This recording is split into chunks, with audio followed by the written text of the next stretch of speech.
আসসালামু আলাইকুম সবাইকে।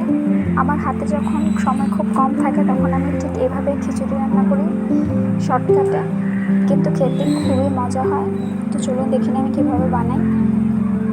আমি এখানে প্রথমে একটি বড় হাঁড়িতে নিয়ে নিচ্ছি 1.5 কেজি পরিমাণে চাল। আমি এখানে সিদ্ধ চাল নিয়েছি। চালটা আমি 30 মিনিট আগে ধুয়ে পানি ঝরিয়ে রেখেছিলাম। এবার সেই চালটাই দিয়ে দেবো হাঁড়িতে। এবার দিয়ে দেব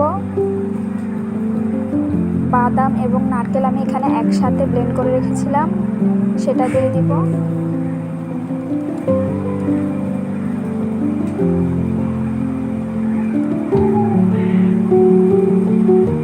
এবার দিয়ে দেব রসুন বাটা। আমি এখানে দিচ্ছি 1.5 টেবিল চামচ পরিমাণ এবং পেঁয়াজ বাটা দিচ্ছি 2 টেবিল চামচ পরিমাণে।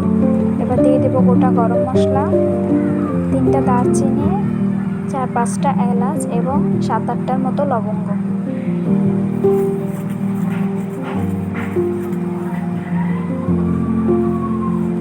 এবার দিয়ে দেব আমার ঘরের বানানো বিরিয়ানি মশলা।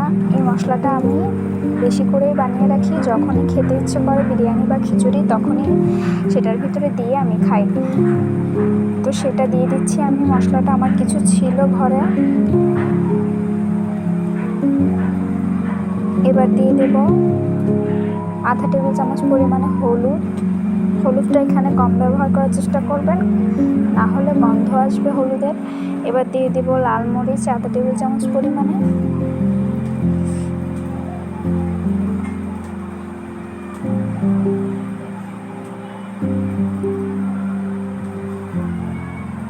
এবার এখানে দিয়ে দেব ধনিয়ার গুঁড়া 1 টেবিল চামচ পরিমাণে।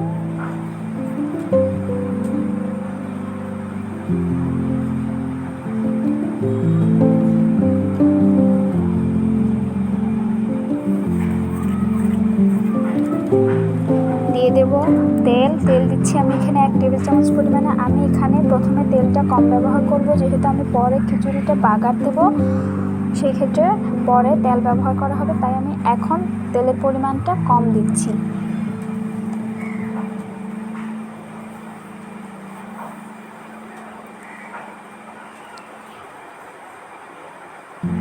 এবার দিয়ে দিচ্ছি লবণ।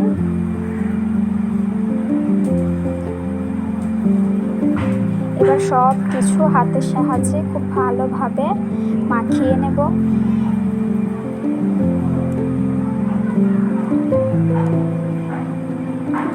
এবার চালটা মাখানো হয়ে গেলে আমি এখানে পানি দিয়ে দিয়েছি। এবার আমি চুলার জালটা অন করে দেব।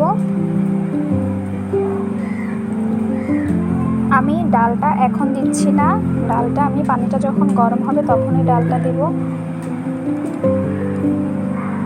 পানিটা গরম হয়ে আসছে, এবার আমি এখানে দিয়ে দিচ্ছি মসুরের ডাল এবং মুগ ডাল।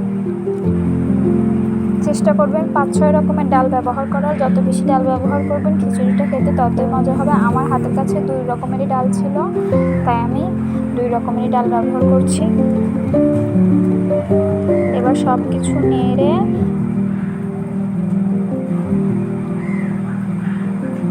রান্না করব 30 মিনিটের মতো।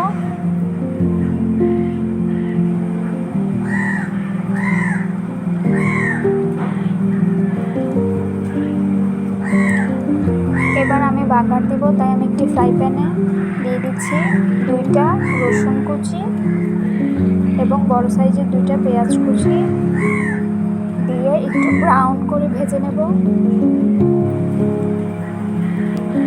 দিয়ে এলাম 30 মিনিট পরে।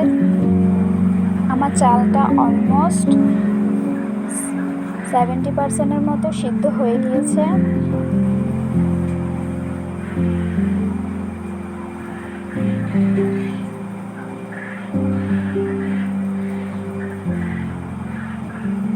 এবার আমি এখানে সেই বাগারের পেঁয়াজ রসুনটা দিয়ে দেব।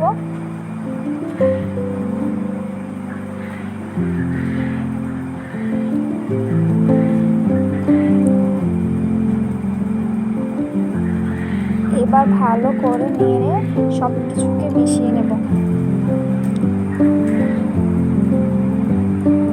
অফ ক্যামেরায় আমি হাঁড়িটা তাওয়ার উপর বসিয়ে দিয়েছি। এবার একদম লো ফ্লেমে খিচুড়িটা তাওয়ার উপরে বসানো থাকবে, লো ফ্লেমে, এবং আস্তে আস্তে যতটুকু হওয়া ততটুকু হয়ে যাবে। বাকি 30% যা বাকি আছে। এবার দিয়ে দেব 4-5টার মতো কাঁচামরিচ।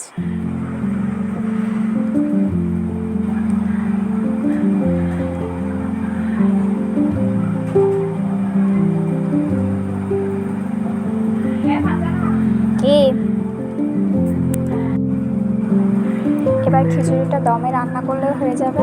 দেখুন আমি পরিবেশন করেছি। খিচুড়িটা খুবই ঝরঝরে হয় এবং খেতে খুবই মজা।